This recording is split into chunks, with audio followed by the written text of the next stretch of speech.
देश में ओमिक्रॉन के चलते कोरोना की लहर बेकाबू होती जा रही है। एक्सपर्ट्स का मानना है कि 90 से 95% महानगरों में मामले ओमिक्रॉन के हैं, लेकिन जो आंकड़े जारी किए जा रहे हैं उनमें कहीं भी ओमिक्रॉन के आंकड़ों का जिक्र तक नहीं है। हालांकि जो रोज की रिपोर्ट हम देखते हैं उसमें 500 से 600 जो मामले हैं वो ओमिक्रॉन के दिखाए जाते हैं। आखिरकार ओमिक्रॉन के आंकड़े हम सामने क्यों नहीं ला पा रहे हैं, ये एक बड़ा सवाल है। क्या भारत में ओमिक्रॉन के आंकड़े आइडेंटिफाई हो चुके हैं या होने में क्या दिक्कत है? ये खास रिपोर्ट देखिए और समझिए कि ओमिक्रॉन को लेकर अब भी भारत में सस्पेंस बरकरार क्यों है। तीसरी लहर अब हुई बेकाबू। देश में कोरोना की तीसरी लहर अब बेकाबू होती जा रही है। बीते 24 घंटे में करीब 2 लाख नए मरीज सामने आए हैं। नए मामलों में तेजी आने की वजह कोरोना का नया वेरिएंट ओमिक्रॉन है। स्वास्थ्य मंत्रालय से जुड़े सूत्रों का लगातार कहना है कि दिल्ली और मुंबई जैसे महानगरों में जितने भी मामले सामने आ रहे हैं उनमें 90 से 95% मामले ओमिक्रॉन के हैं। असल सवाल है क्या? जब भी स्वास्थ्य मंत्रालय का ओमिक्रॉन पर बुलेटिन आता है तो उसमें नए वेरिएंट के नए मामले 500 से भी कम होते हैं। ऐसे में सवाल उठता है कि आखिर देश को कैसे पता चलेगा कि ओमिक्रॉन कितना फैल रहा है। डेल्टा को रिप्लेस कर रहा ओमिक्रॉन।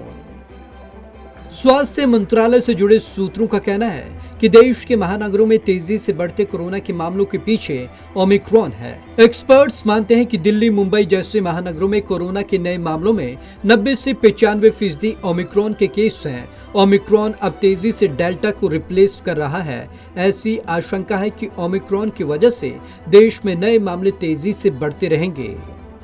ओमिक्रॉन के आंकड़े क्यों नहीं दिख रहे? जब स्वास्थ्य मंत्रालय खुद मान रहा है कि नए मामलों में 95% तक ओमिक्रॉन के केस हैं, तो फिर ये आंकड़े क्यों नहीं दिख रहे? बुधवार सुबह स्वास्थ्य मंत्रालय ने जो आंकड़े दिए हैं उनके मुताबिक बीते 24 घंटों में कोरोना के 1.94 लाख नए मामले सामने आए हैं। हालांकि इसी दौरान ओमिक्रॉन के 407 नए मामले सामने आए हैं। यानी कि बीते 24 घंटे में जितने नए कोरोना के मामले आए उनमें मात्र 0.2% ओमिक्रॉन के केस हैं। टेस्टिंग में फंस रहा पेंच। कोरोना की टेस्टिंग में भी अब नए नए नियम लागू कर दिए गए हैं। कोरोना के मामलों में उछाल आते ही आईसीएमआर ने कोविड टेस्टिंग को लेकर नई गाइडलाइंस जारी की।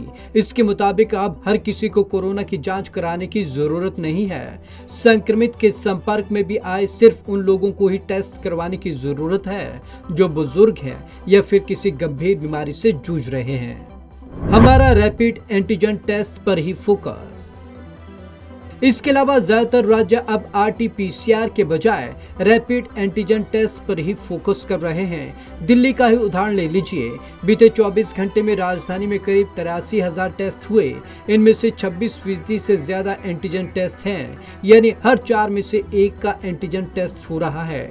ओमिक्रॉन को लेकर माना जा रहा है कि इसके लक्षण हल्के हैं। देश में 40 से भी कम लैब।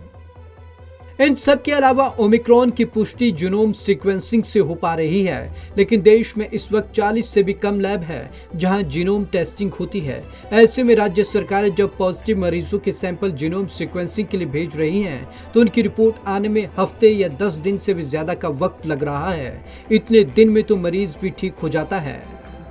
डेल्टा को रिप्लेस कर रहा ओमिक्रॉन। WHO, विश्व स्वास्थ्य संगठन यानी कि WHO की ओर से यह भी कहा जा चुका है कि अब ओमिक्रॉन डेल्टा को रिप्लेस कर रहा है।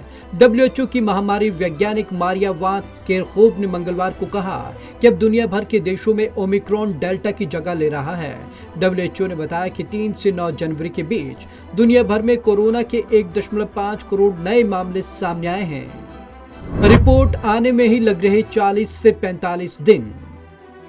दरअसल कोई व्यक्ति ओमिक्रॉन से संक्रमित है या नहीं, इसका पता जीनोम सीक्वेंसिंग से चलता है। जीनोम सीक्वेंसिंग की रिपोर्ट आने में हफ्ते लग जाते हैं, कई बार तो महीनों भी हो जाते हैं। हाल ही में झारखंड सरकार ने केंद्र सरकार से जल्द जीनोम सीक्वेंसिंग रिपोर्ट देने की अपील की थी। Bureau report, Punjab Kesari TV.